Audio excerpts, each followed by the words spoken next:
Hello, আমি সেজুতি। আমি সৌভিক। আজ আমরা বিবেক অগ্নিহোত্রীর দ্য বেঙ্গল ফাইলস নিয়ে কিছু কথা বলব। তো বিবেক অগ্নিহোত্রীকে আমরা মোরালেস সবাই হুম, তার কাজ সম্পর্কে পরিচিত। রিসেন্ট সিনেমা দি কাশ্মীর ফাইলস, দি ভ্যাকসিন ওয়ার।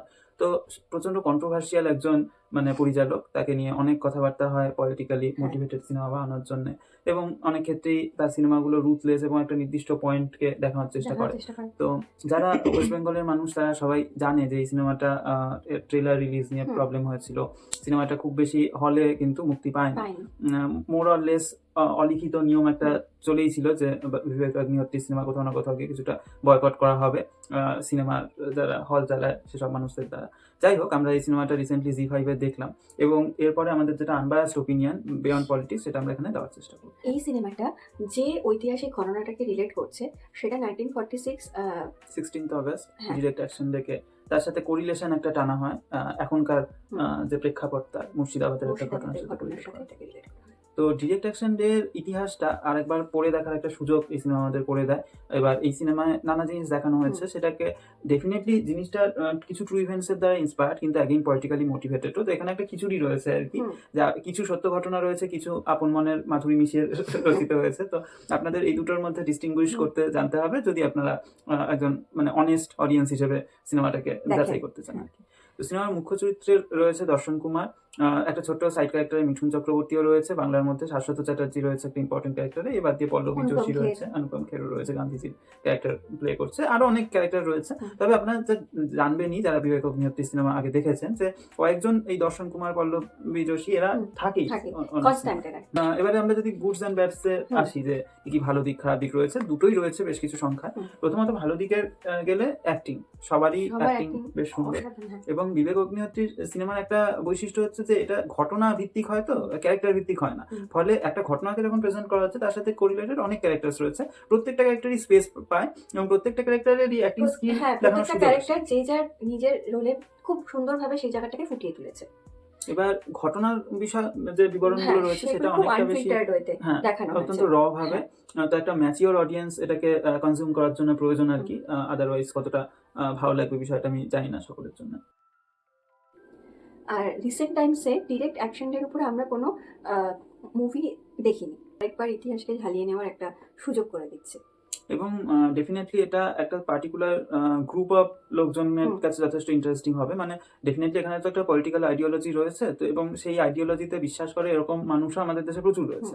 তো ফলত তাদের কাছে এটা খুবই সুন্দর একটা গুড ওয়াচ হবে আর কি। এইটুকুনি আমাদের মেইনলি ভালো দিক মনে হুম, হয়েছে সিনেমাটাতে। খারাপ দিকে যদি আসা যায়, প্রথমত লেন্থ, 3.5 ঘন্টার সিনেমা, হুম, অনেকটা সময় আপনাদের বিনিয়োগ করতে হচ্ছে, এবং মাঝখানে অনেক সময়ই আপনাদের বোর্ড ফিল হবে আর কি, যে সবসময় যে খুব এঙ্গেজিং তা সেটা নয়। নয়। সেকেন্ডলি অবশ্যই পলিটিক্যাল বায়াস। হ্যাঁ, তো বেসিক্যালি কিছু সিনেমার, জিনিস সত্যি, হুম, কিছু ঘটনা সত্যি, কিন্তু তার সাথেও আরো কিছু জিনিস না রং মেশানো হয়েছে। হুম। তো বেসিক্যালি আমি যদি ভাবি যে আমি লাল চশমা পরেই গোটা পৃথিবীটাকে দেখবো, তাহলে আমি বেনিয়া সহকালার সবকটা রং খুঁজে পাবো না আরকি। তো সেই বিষয়টা এখানে রয়েছে হ্যাঁ, কিছুটা। এবং যেটা সবথেকে বড় খারাপ লেগেছে সেটা হচ্ছে বাঙালি কালচার যেটা, সেটাকে অনেক ক্ষেত্রে ভুল একটা অ্যাপ্রোচে দেখানো অ্যাপ্রোচে হয়েছে, দেখানো একটা হয়েছে। মিসরিপ্রেজেন্টেশন হ্যাঁ, রয়েছে। বেসিক্যালি যখন একজন বাঙালি মানুষ বা একটা গ্রুপ অফ বাঙালি পরিচালক, hmm, story writer, screenplay maker, everybody যখন বাঙালি ঐতিহ্য বা কালচারটাকে বুঝবে, তখন তারা যেভাবে করবে, আর যদি হিন্দিভাষী কিছু মানুষ সেই জিনিসটাকে করে পুরোপুরি না বুঝে না হুম, জেনে করে, তো তারা ওরকম মুর্শিদাবাদের একটা প্রেক্ষাপট দেখাবার চেষ্টা হুম, করছে। তো সেই জিনিসটা অনেক জায়গায়, যেমন এক জায়গায় মিঠুন চক্রবর্তীর একটা সিন আছে, সে মুখ্য যে ক্যারেক্টার পুলিশটা, তার সাথে একটা কমিউনিকেশন কনভারসেশন। করছে, হ্যাঁ, এবং সেখানে সে তার সামনে একটা বেশ বড়সড়, এরকম বড় সাইজের একটা মাছ গোটাটাই ভাজা, হুম, সেটা তাকে দেখিয়ে সামহাও সেটাকে ছিঁড়ে ছিঁড়ে তাকে খেতে দেবে, বা এরকম একটা সিন রয়েছে। তো ভাই, এইভাবে এত বড় সাইজের এত বড় একটা মাছ ওইভাবে ভেজে তো সাধারণত লোকে খায় না আর কি। আমরা পিস পিস করেই খাই। হ্যাঁ, এমন একজন হ্যাঁ, ব্যক্তি যে শুধু জানে যে ওয়েস্ট বেঙ্গলের মানুষরা মাছ খেতে পছন্দ করে, সে হ্যাঁ, যদি সিনেমা। সিনটাকে হ্যাঁ, ডিজাইন করে আর কি, তাহলে তাহলে এরকমটা যেভাবে হবে। করবে সেভাবেই করা হয়েছে, হুম, এটাই আর কি। আর এছাড়াও আরেকটা যেটা ব্রুটালিটি অনেক বেশি ছিল। যেমন দাঙ্গার কিছু সিনে দেখানো হচ্ছে যে ভীষণ বাজেভাবে খুন, জখম এগুলো হচ্ছে। অবভিয়াসলি এটা একটা অ্যাডাল্ট মুভি, কিন্তু যে তবু আপনাকে সিনগুলো ডিস্টার্ব করবে। হ্যাঁ, অত্যন্ত ডিস্টার্বিং। এবারে যদি আমরা রেটিংসে আসি, তাহলে বিভিন্ন অ্যাসপেক্টসে আমরা যত মার্কস দিচ্ছি সেটা এই মুহূর্তে স্ক্রিনে ভিজিবল। তো এই ৫টা জিনিসের যদি আমরা এভারেজ করি, তাহলে তারা 6.2 আউট অফ 10। তো ইন সিম্পল ল্যাঙ্গুয়েজ, এটা একটা ওয়ান টাইম ওয়াচ। আপনারা কখনো ফাঁকা সময় অতিরিক্ত থাকলে দেখতে পারেন। দেখে যে আপনারা প্রচুর বেশি কিছু শিখবেন তেমনটা নয়। যদি ডিরেক্ট অ্যাকশনদের সম্পর্কে জানতে হয় তাহলে হিস্ট্রি বই খুলে দেখা বা কিছুটা ডকুমেন্টারিজ ফলো করা is a better way. Overall যদি আপনি একজন পলিটিক্যালি আনবায়াসড একজন দর্শক হন, তাহলে আপনি এই সিনেমাটায় যে বায়াসটা রয়েছে সেটা আগের থেকেই অ্যাকনলেজ করে সেটার জন্য তৈরি হয়েই দেখতে বসবেন, এবং মানে সিনেমাটিক অ্যাপ্রোচটাই জাস্ট নেবেন, আস্বাদটা দেখবেন, নেওয়ার হ্যাঁ। চেষ্টা করবেন। That's all. Thank you. Thank you, bye. Tata.